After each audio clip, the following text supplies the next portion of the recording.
Nokia X6.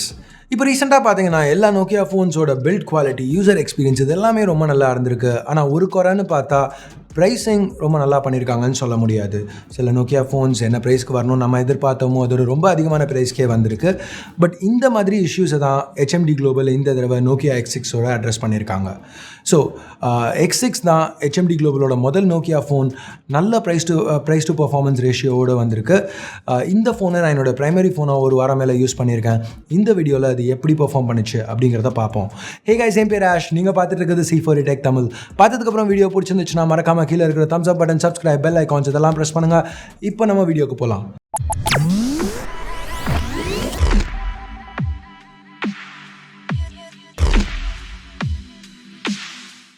So நம்ம நாட்ச்லேருந்து ஆரம்பிப்போம். இந்த ஃபோனை பார்த்த உடனே அதுதான் ஃபஸ்ட்டு நோட் பண்ண போகிறோம் எல்லாருமே. ஸோ உங்களுக்கு இந்த நாட்ச் பிடிச்சிருக்கா பிடிக்கலையா, நாட்சஸ் பற்றி நீங்கள் என்ன நினைக்கிறீங்க? சில பேருக்கு ரொம்ப பிடிக்கும், சில பேருக்கு டோட்டலி அன்அக்செப்டபுளாக இருக்கும். ஸோ உங்களுக்கு உங்கள் கருத்து எங்கே இருக்கோ அதை வச்சு தான் இந்த ஃபோனோட ஃபர்ஸ்ட் இம்ப்ரெஷன் உங்களுக்கு இருக்க போகுது.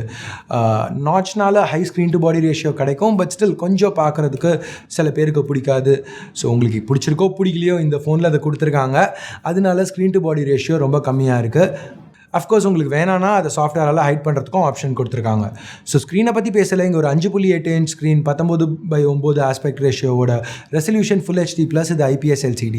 ஸோ ஓவரால் பிக்சல் டென்சிட்டின்னு பார்த்தா 435 பிக்சல்ஸ் பெர் இன்ச். அதாவது இந்த ஸ்க்ரீன் நல்லா ஷார்ப்பாக இருக்குது. அது மட்டும் இல்லாமல் கலர் ரீப்ரொடக்ஷனும் நல்லா தான் கொடுத்துருக்காங்க. வியூவிங் ஆங்கிள்ஸ், அதாவது சைட்லேருந்து பார்த்தாலோ டேரெக்டாக பார்க்காம எங்கேருந்து பார்த்தாலும் இந்த டிஸ்பிளே நல்லா தான் கலர் ரீப்ரொடியூஸ் பண்ணுது. ஸோ மீடியா கன்சம்ஷன் வரையில் ஒரு படம் பார்க்குறதுக்கோ யூடியூப்பில் வீடியோ பார்க்குறதுக்கோ இது நல்லா தான் இருக்குது. ஸோ இப்போ இன்னொரு விஷயம் நம்ம நோட் பண்ண வேண்டியது என்னென்னா, இந்த டிஸ்பிளேயை கார்னிங்கோட கொரில்லா கிளாஸால் கவர் பண்ணியிருக்காங்க ப்ரொடெக்ஷனுக்காக. HMD குளோபல் இங்கே பெசல்ஸையும் நல்லா ஸ்லிம்மாக வச்சுருக்காங்க. இது ஒரு கிளாஸ் சாண்ட்விச் டிசைன், அதாவது 2 சைட்லையும் கிளாஸ், சென்டரில் ஒரு aluminium frame, thickness 8 mm, weight 150 gram. So phone ரொம்ப பல்கியான ஃபீல் கொடுக்கல. ஸோ இந்த மாதிரி ஒரு பில்ட் ப்ளஸ் அந்த ஆக்சன்ஸ் எல்லாம் சேர்த்து வச்சு பார்க்கல இந்த ஃபோன் ரொம்ப பார்க்க ஒரு ப்ரீமியம் ஃபோன் மாதிரி தெரியுது. அஃப்கோர்ஸ் கிளாஸ் பில்ட் இருக்கிறதுனால கொஞ்சம் ஸ்லிப்பரியாக தான் இருக்குது. ஃபிங்கர் பிரிண்ட்ஸும் ரொம்ப ஈஸியாக இது பிக்கப் பண்ணும். ஆனால் ஓவரால் பில்ட் குவாலிட்டின்னு வரையில் பெருசாக எதுவும் குறை சொல்கிற மாதிரி இல்லை. கையில் நல்ல ஒரு இன்ஹேண்ட் ஃபீல் கொடுக்குது. ஸோ இப்போ இந்த நோக்கியா X6 வெறும் லுக்ஸ் மட்டும் கிடையாது, உள்ள ஸ்பெக்ஸும் நல்லா சாலிடாக கொடுத்துருக்காங்க. இங்கே ஒரு ஸ்னாப்ட்ராகன் 636 சிப் யூஸ் பண்ணியிருக்காங்க. 636 எங்கேயோ கேட்டமாக இருக்கே அப்படின்னு யோசிச்சிங்கன்னா Redmi Note 5 Pro, Zenfone Max Pro இந்த ஃபோன்ஸ்லையும் இதே சிப் தான் யூஸ் பண்ணியிருக்காங்க. ஸோ அதில் பார்த்த மாதிரியே இங்கேயும் பர்ஃபார்மன்ஸ் நல்லா தான் இருந்துச்சு. வெறும் டே டு டே யூசேஜாக இருந்தாலும் சரி, இல்லை கொஞ்சம் இன்டென்சிவாக கேமிங் அந்த மாதிரி ஏதாவது பண்ணாலும் சரி, இந்த 636 சிப்க்கு எந்த பிரச்சனையும் இல்லை. உள்ள Adreno 509 GPU நல்லாவே பெர்ஃபார்ம் பண்ணிச்சு. ஸோ அடுத்து மெமரின்னு வரையில் 4GB 6GB RAM, 32 64GB storage இந்த மாதிரி 2 ஆப்ஷன்ஸ் இருக்குது. Battery 3060 mAh. இது மட்டும் இல்லாமல் குவிக் சார்ஜ் 3.0 சப்போர்ட்டும் கொடுத்துருக்காங்க.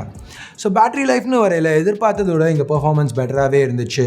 அஃப்கோர்ஸ் இது ஒரு Redmi Note 5 Proவோ இல்லை Zenfone Max Proவோட கம்பேர் பண்ண முடியாது. ஏன்னா வெறும் 3060 mAh பேட்ரி தான். ஆனால் ஒரு நாள் ஃபுல்லாக ஒரு மாடரேட் யூசேஜோட ஒரு நாள் ஃபுல்லாக இதை யூஸ் பண்ணுறதுல எனக்கு எந்த பிரச்சனையும் இல்லை.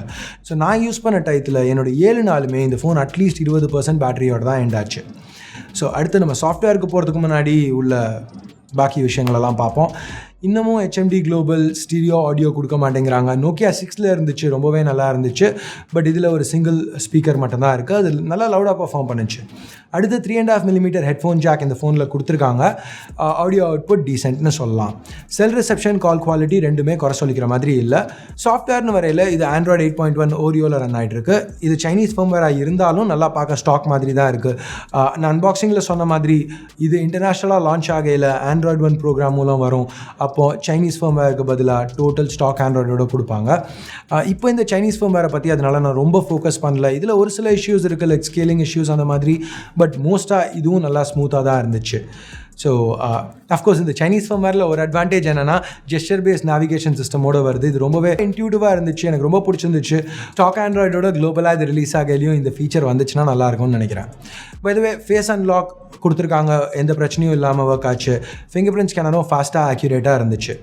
ஸோ இந்த சாஃப்ட்வேரும் ஹார்ட்வேரும் கம்பைன் பண்ணி X6ஓட பர்ஃபார்மன்ஸ் நான் யூஸ் பண்ண டயத்தில் ரொம்ப ஃபாஸ்ட்டாக ஃப்ளூடாக இருந்துச்சு.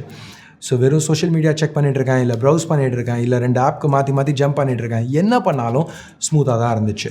ஸோ அடுத்து நம்ம கேமராஸ் பற்றி பார்ப்போம். பின்னாடி ஒரு 16 MP பிரைமரி கேமரா, f2.2 அபர்ச்சரோட, ஒரு செகண்டரி 5 MP மோனோக்ரோம் கேமரா, இது f2.2 அபர்ச்சரோட. நல்ல லைட்டிங் கண்டிஷனில் X6 நல்லா தான் பெர்ஃபார்ம் பண்ணுச்சு. நிறைய டீட்டெயில், ஜூம் இன் பண்ணால் கூட டீட்டெயில் நிறைய இருந்துச்சு. கலர்ஸ் நல்லா ட்ரூ டு லைஃபாக நேச்சுரலாக இருந்துச்சு. டைனாமிக் ரேஞ்சும் குறை சொல்கிற மாதிரி இல்லை.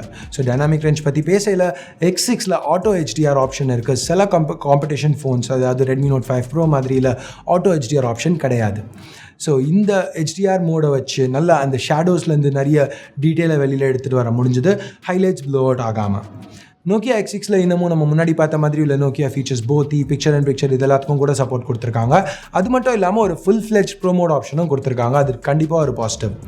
இன்னொரு பாசிட்டிவ் என்னென்னா போர்ட்ரேட் மோட் ஆப்ஷன் பின்னாடி உள்ள கேமராக்கும் முன்னாடி உள்ள கேமரா ரெண்டுத்துக்குமே கொடுத்துருக்காங்க.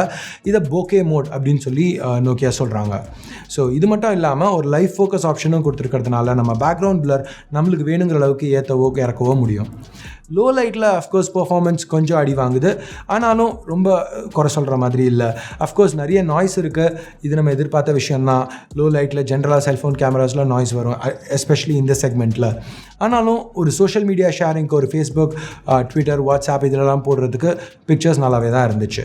வீடியோன்னு வரையில் இந்த ஃபோனில் 4K சப்போர்ட் இருக்குது. அதுக்கப்புறம் EIS சப்போர்ட்டும் இருக்குது. இது ரெண்டுத்தில் ஒன்றாவது காம்படிஷனில் கிடையாது. ஸோ அது ஒரு நல்ல விஷயம். டீட்டெயில் நிறையவே பிக்கப் பண்ணுது. ஃபோக்கஸ் கொஞ்சம் ஹண்ட் ஆகுது அப்பப்போ. டைனாமிக் ரேஞ்ச் ஸ்டில் இமேஜஸில் இருக்கிற அளவுக்கு நல்லா இல்லை. கொஞ்சம் சாஃப்ட்வேரில் வேலை பார்க்க வேண்டியிருக்கும். HMD குளோபல் அட்லீஸ்ட் அந்த குளோபல் லான்ச்சுக்கு முன்னாடி அதை பண்ணாங்கன்னா இந்த கேமராஸ் இன்னுமே பெட்டராக பர்ஃபார்ம் பண்ணோம். செல்ஃபீஸ்னு வரையில் ஒரு 16 மெகா பிக்சல் கேமரா கொடுத்துருக்காங்க. ஏற்கனவே சொன்ன மாதிரி இதுக்கும் ஒரு போர்ட்ரேட் மோட் இருக்குது. HMD குளோபல் போர்ட்ரேட் மோட் மட்டும் இல்லாமல் இங்கே ஒரு ப்ரோ மோடும் செல்ஃபீஸ்க்கு கொடுத்துருக்காங்க. ஸோ அது அடுத்து நம்ம ஃபைனலாக ப்ரைஸிங்கை பார்ப்போம். இப்போதைக்கு அஃபிஷியலாக இந்தியன் ப்ரைஸிங் எதுவும் கிடையாது. சைனாவில் இது 1299 யுவானுக்கு லான்ச் பண்ணியிருக்காங்க. ட்ராக் ரெக்கார்டு வச்சு பார்க்கல இந்தியாவுக்கு இந்த ஃபோன் வந்துச்சுன்னா ஒரு 14,000 15,000 வரதுக்கு சான்சஸ் அதிகம். ஸோ இந்த ப்ரைஸ் செக்மெண்ட்டில் இந்த ஃபோனை ரிலீஸ் பண்ணாங்கன்னா இது Redmi Note 5 Proக்கு டைரக்ட் காம்படிஷனாக இருக்கும். ஸோ Redmi Note 5 Pro இப்போ இந்த ப்ரைஸ் செக்மெண்ட்டில் பெஸ்ட் செல்லிங் ஃபோன்னு சொல்லலாம். ஸோ இந்த முதல் தடவையாக HMD குளோபல் ஒரு ஷாமி ஃபோனுக்கு ஈக்குவல் ஸ்பெக்ஸோட அந்த செக்மெண்ட்டில் ஒரு ஃபோன் லான்ச் பண்ணியிருக்கிறது இப்போ HMD குளோபல் நோக்கியா ஃபோன்ஸ் பற்றி எவ்வளோ சீரியஸாக இருக்காங்க அப்படிங்கிறதுக்கு ஒரு நல்ல அறிகுறி. ஸோ இங்கே இந்த ஃபோன் இந்தியாவுக்கு வந்துச்சுன்னா இது ரொம்ப ஒரு நல்ல வேல்யூ ஃபார் மணி ஃபோனாக இருக்கும். C4E Tech தமிழ்லேருந்து இந்த ஃபோனுக்கு ஒரு தம்ஸ் அப். ஸோ தம்ஸ் அப் பற்றி பேசல. இந்த வீடியோ பிடிச்சிருந்துச்சுன்னா நீங்கள் வீடியோக்கு ஒரு தம்ஸ் அப் கொடுங்க. வீடியோ பிடிக்கலன்னா என்ன பண்ணணும்னு உங்களுக்கு தெரியும். இது வரைக்கும் நீங்கள் C4E Tech தமிழுக்கு சப்ஸ்கிரைப் பண்ணலன்னா கீழே இருக்கிற சப்ஸ்கிரைப் பட்டனை ப்ரெஸ் பண்ணுங்கள். ஏற்கனவே சப்ஸ்கிரைப் பண்ணியிருந்தீங்கன்னா அது பக்கத்தில் ஒரு பெல் ஐக்கான் இருக்கும், அதையும் ப்ரெஸ் பண்ணுங்கள். அப்போ தான் நாங்கள் போடுற ஒரு வீடியோஸ்க்கும் ஃபர்ஸ்ட்டாக உங்களுக்கு அப்டேட்ஸ் வரும். ஸோ நீங்கள் என்ன நினைக்கிறீங்க இந்த நோக்கியா X6 பற்றி? இந்த ஃபோன் இந்தியாவுக்கு வந்துச்சுன்னா ஒரு 14-15,000 செக்மெண்ட்டில் வந்துச்சுன்னா வாங்குவீங்களா? உங்கள் கருத்துக்களை கீழே இருக்கிற கமெண்ட் செக்ஷனில் சொல்லுங்கள். ஸோ அவ்வளோதான் இந்த வீடியோக்கு. அடுத்த வீடியோவில் உங்களை திருப்பி சந்திக்கிற வரைக்கும் என் பேர் ஆஷ். நீங்கள் பார்த்துட்டு இருக்கிறது C4E Tech Tamil. Have a nice day. Bye.